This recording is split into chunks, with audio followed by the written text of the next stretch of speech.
এতদিন হইল না, এটার অন্যতম একটা বিষয় হচ্ছে যে নির্বাচিত প্রতিনিধি না থাকায় ভয়েস রেইজ করার এবং বৈধ ভয়েস রেইজ করার কোনো মানুষ ছিলেন না, যে কারণে এই কার্যক্রমগুলো আসলে এতদিন হয়ে ওঠেন নাই।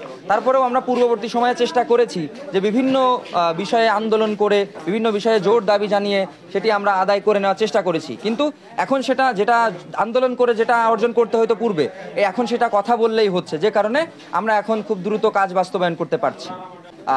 চ্যালেঞ্জ বলতে এটি আমার কাছে মনে হয়েছে যে আমার কাছে চ্যালেঞ্জ মনে হয়নি ওইভাবে।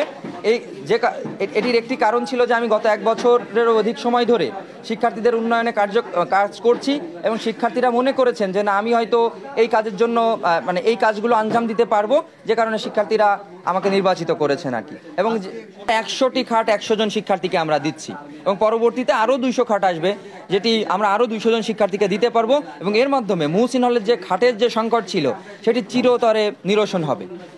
এটি আপনাদেরকে বলছিলাম যে আমাদের 300 খাটের সংকট ছিল, অর্থাৎ আমাদের এই মুহসিন হলে 1000 শিক্ষার্থীর মাঝে 300 জন শিক্ষার্থী এরকম ফ্লোরিং করে 300 জন প্লাস মাইনাস হতে পারে এরকম ফ্লোরিং করে ঘুমাতো। আমরা ক্রমান্বয়ে অনেকগুলো কাজ করছি, ক্যান্টিন নিয়ে কাজ করছি, রিডিং রুম বাস্তবায়ন আমরা করেছি এবং এর বাইরে আমরা স্কিল ডেভেলপমেন্টের মতো কার্যক্রম আমরা চালাবো। প্রফেশনাল প্রস্তুতির যে জায়গাগুলো রয়েছে, আসলে পেশাগত প্রস্তুতির জন্য শিক্ষার্থীদের যেসব সহযোগিতা দরকার সেগুলোও আমরা এখানে নিয়ে আসবো। অর্থাৎ একজন শিক্ষার্থীর 4টি ভিশনের আওতায় যে বিষয়গুলো পড়ে, এক হচ্ছে যে তারা প্রথমত তাদের যে শিক্ষাগত উৎকর্ষতা অর্জনে যা যা প্রয়োজন এবং হাজী মোহাম্মদ মুহসিন হলে এসে তারা যে স্বপ্নের নীড় যেভাবে বানাতে চাইতো সেটি বানাতে যা যা প্রয়োজন আমরা শিক্ষাগত উৎকর্ষতার জায়গা থেকে সেটি করব। দ্বিতীয় বিষয় হচ্ছে যে সুস্থ এবং মানসম্মত জীবনযাপন করতে যা যা প্রয়োজন সেটি আমরা এখানে আনবো ইনশাআল্লাহ। তৃতীয় বিষয় হচ্ছে শিক্ষার্থীদের শিক্ষাগত দক্ষতা এবং কারিগরিক যে দক্ষতা এটি উন্নয়নে যা যা প্রয়োজন সেটি আমরা করব।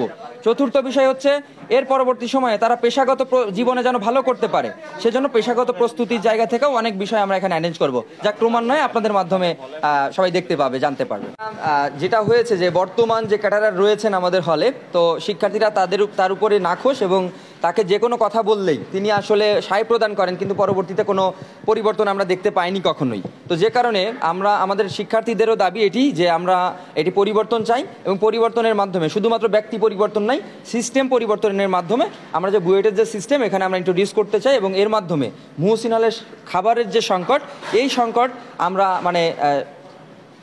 সাস্টেইনেবল যে ডেভেলপমেন্ট যেটা বলে সেটি আমরা নিশ্চিত করতে চাই। অর্থাৎ স্থায়ী একটা সমাধানের দিকে আমরা যেতে চাই, যেখানে কোয়ালিটিফুল খাবার শিক্ষার্থীরা পাবে।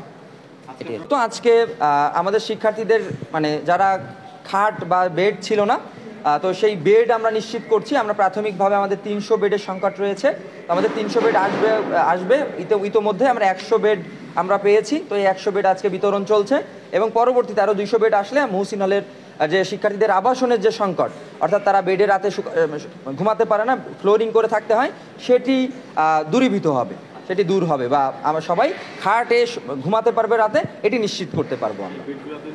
না, আগে তো আমাদের আবাসন ব্যবস্থার খুবই নাজেহাল অবস্থা ছিল। আমরা অনেকে ফ্লোরিং করে ঘুমাইছি, নিজের খাট কিনতে হয়েছে, অনেক সময় খাটও পাই না ঘুমানোর জন্য। আমার এখনও অনেক বন্ধু আছে যারা ফ্লোরিং করে ঘুমাইতেছে, কিন্তু এই যে ঢাকসু নির্বাচনের পরে আমাদের এই যে একটা বেডের নিশ্চয়তা, তো ওনারা আরও বলেছেন যে আমাদেরকে একটা আলমিরা অথবা একটা টেবিলের ব্যবস্থা করে দিবে। তো আশা করি যেহেতু বেড পেয়েছি, সামনে আমরা ওই যে আলমিরা টেবিলের জিনিসটা পেয়ে যাবো আর কি। মোটামুটি ভালোই লাগছে। এখন আগে যেরকম গণরুম ছিল, এক রুমে 25 জন 30 জন করে থাকতো, বাট এখন আমরা সিঙ্গেল বেডে 7 জন থাকতেছি। মোটামুটি আগের থেকে আবাসন ব্যবস্থা খুবই ভালো। যেহেতু আমরা ডাকসুর মাধ্যমে আমাদের প্রতিনিধি নির্বাচিত করেছি, তো সবার একটা ইশতেহার ছিল যে গণরুম গেস্টরুম আসবে না, আর যদি আসে তাদের লাশের উপর দিয়ে আসবে।